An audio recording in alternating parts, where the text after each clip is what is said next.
Okay, so this is us.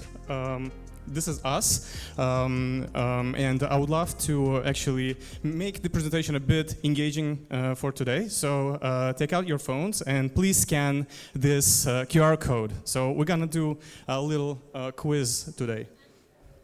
Oops.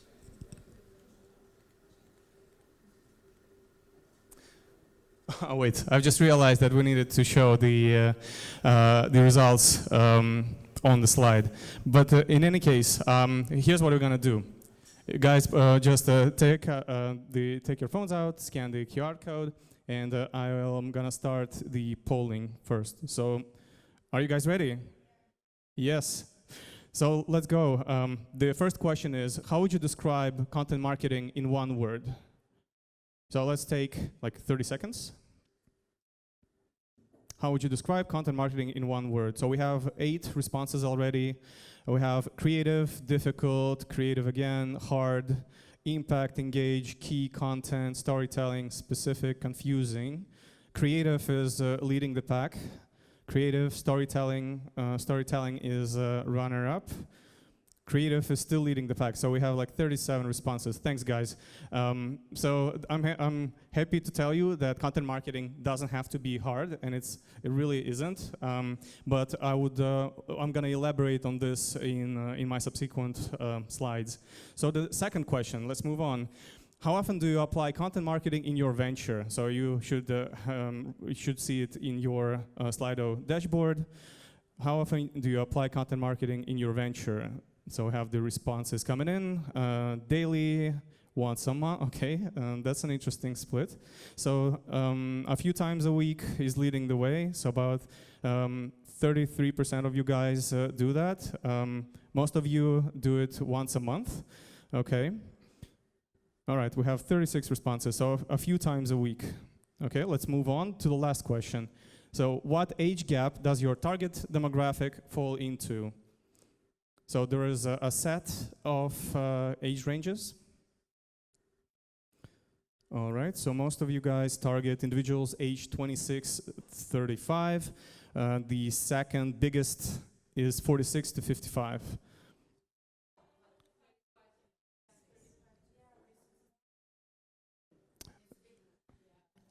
Like 35 to... No, I have, so at least the way I see it is 26, 35, then 35, there should be, oh, I see, okay.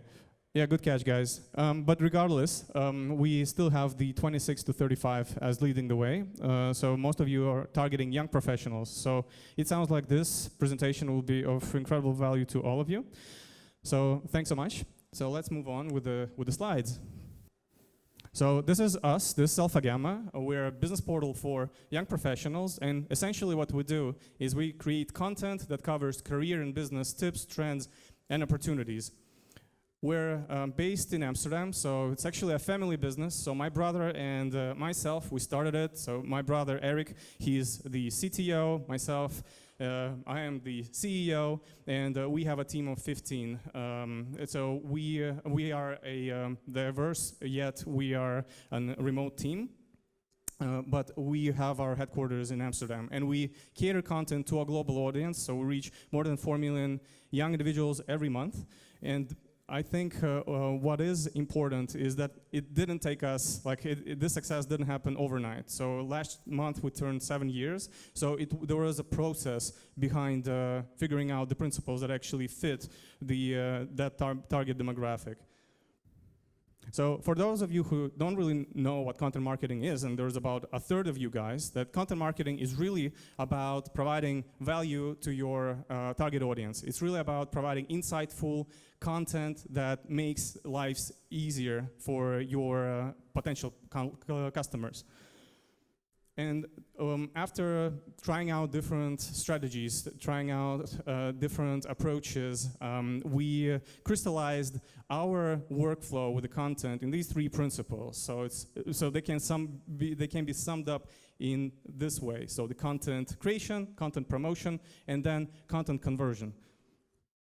So the content creation doesn't really start with creating the content. In fact, you should identify your audience, and it should be as specific as possible. And this is one of the examples how you can do it. So you can really look at one of the of your potential buyer, at your buying persona, and write everything down. Identify primarily what the interests of your demographic are, and then figure out what kind of content gaps there are. So the very basic way to do it is to look up the questions that your potential customers might be looking at on Google. Look at the best 10 results, and then see how else can you improve what's already written in the search queries. And this is actually the way how you identify the content gap. Now, once you identified your audience, you can start working on the content. Then the second principle eventually goes down to finding the right channel. And most of the time when marketeers talk about social media, they really mean just like a handful of channels: Twitter, LinkedIn, Instagram, YouTube, and pretty much it. But there are far more channels, far more places where you could reach out to your audience. And this slide presents just a handful of those. And the idea is to find not the most popular one, but the one which is popular among your demographic. And then once you've done all of this, pretty much you should review the performance of your content. And not just to review it like, say, once a quarter, but the way we do it, we review it once every 4 weeks. And especially the content that you see drives you the most traffic, focus on that, double down on those topics. And once you do that, you basically identified the content gap. And this content gap is actually yours. You can claim it. And the content, you can actually dominate that particular niche. And this is exactly what we did with topics related to startup accelerator programs, business plan competitions, study abroad opportunities, how to become a social entrepreneur. So we've done all of this on behalf of AlphaGamma as our venture, and we've done this on behalf of our clients and partners. And to sum up what the key ingredients are, so it might sound as cliche and cliche-ish, though you should focus on quality and consistency. And it's easier said than done, but the best way to really go about this is to create a system around creating your content. So we are a living proof that this approach works, and in order to make your lives a bit easier, we actually created a content guide with the best content marketing practices for all of you guys to follow. I'm going to share the slides afterwards anyway, but feel free to already check out our content marketing guide here. And we basically put together an overview of strategies and tactics that worked for us. And they are actually universal regardless of your industry, be it drones, be it automotive engineering, be it IoT. You can actually focus on finding the right niche, create content for that niche, and then drive traffic and not just traffic, but customers essentially for your ventures. So that was it. Thanks so much for being an amazing audience. And yeah, I'm open for questions. Yeah, yes, keep it. You need to answer the questions. Thanks, Arthur, for sharing. So, please. Hey, Arthur.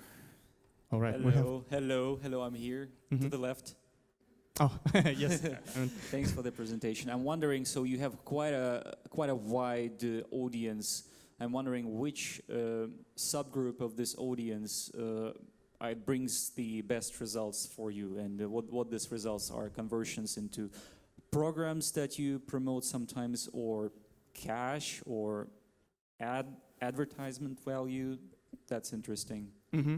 Yes, indeed. So we so our niche audience are young professionals, and the way how our audience can be defined in figures. So our readers are aged 16 to 40. Of course, we're not restricted to any other ages, but when it comes down to analyzing the size of the group, I would say 16 to 30 is our biggest group, and then about 30 to 35 our second largest. But eventually, once we combine all these biggest like target demographics we have, so this is the range that we focus on. And we were able to attract this demographic through a range of topics. So it wasn't just startups, startup-related themes. It's not just the startup programs or entrepreneurship-related content. It's also like other topics, like say investing, finance, personal financial planning. Also ways how to use storytelling in marketing. So it's a combination of topics, and it took us a while to find the exact topic that resonates with our audience. So it's a matter of experimentation. And by the way, given the fact that we have just 10 minutes here, we actually talk more at our like webinars where we go more in depth, like with specific topics, with specific case studies. And I will be happy to, by the way, share all of that if you guys are interested. Are you interested? Okay, so I'll definitely do that. Does that answer your question? Which group has the most money, like the most results out of these subgroups? Yeah, for us, working with universities generates the most money for us. Yeah, because there's actually a great example when you sell a complex product, and the product, like the study program, has highest value, like highest ticket size. So basically, universities charge like 40, 50, and more thousand per year, and we get a cut in this. So there were other questions as well. Do we have time for that? I see hands and someone with a microphone. So. Okay. Yeah, quick question. Thanks for the presentation, Arthur. Very interesting. My question would be, other than the standard ways to use ChatGPT in content, do you have any like special tips that you would suggest on how ChatGPT can somehow make more efficient or effective our content production in our companies? Thank you. Mm-hmm. Well, I would say this: when it comes down to creating content like this, ChatGPT is not going to replace copywriters. So we've experimented a lot with this, and what we've noticed is that you could actually tell when you're working with the content that was written by a robot, especially like, yes, in some specific instances, that robot-generated content works. But in most, you actually need to show like the human side of things, and that's the human side of things that people connect with. So people are not just looking for information, they're looking for authority. And if they see that they're just reading a page, like say if your potential readers, your potential buyers are reaching, like they found your web page, and they see that there's like an equivalent of reading a page from encyclopedia, they'll check it out. You'll see like a metric in your dashboard, but it's not going to yield to anything. So it's still important. Yes, you can use ChatGPT to plan the outline, and this is exactly like how we use it. It might kind of help you with brainstorming certain ideas, but then again, based on our experience, most of those ideas were pretty bland, and that's why but here, this is exactly the point, that you have to fill out that content gap that exists out there. And obviously, ChatGPT is not going to fill it out for you because it already uses what's out there. So it's say as a marketeer, this is your goal to fill out that content gap and kind of take it over. Thank you. I think we have time for one more question. Hi, thank you for your presentation. I have one question. I didn't understand. What do you actually do with the universities? How do you work with them? We do lead generation for them by using content marketing. So we create content that eventually creates traffic for them, and that's such quality traffic that actually yields results. So like student applications for them, and we get paid for doing that. Okay, thank you. Okay, thank you, Arthur, again. Mm-hmm. Thank you.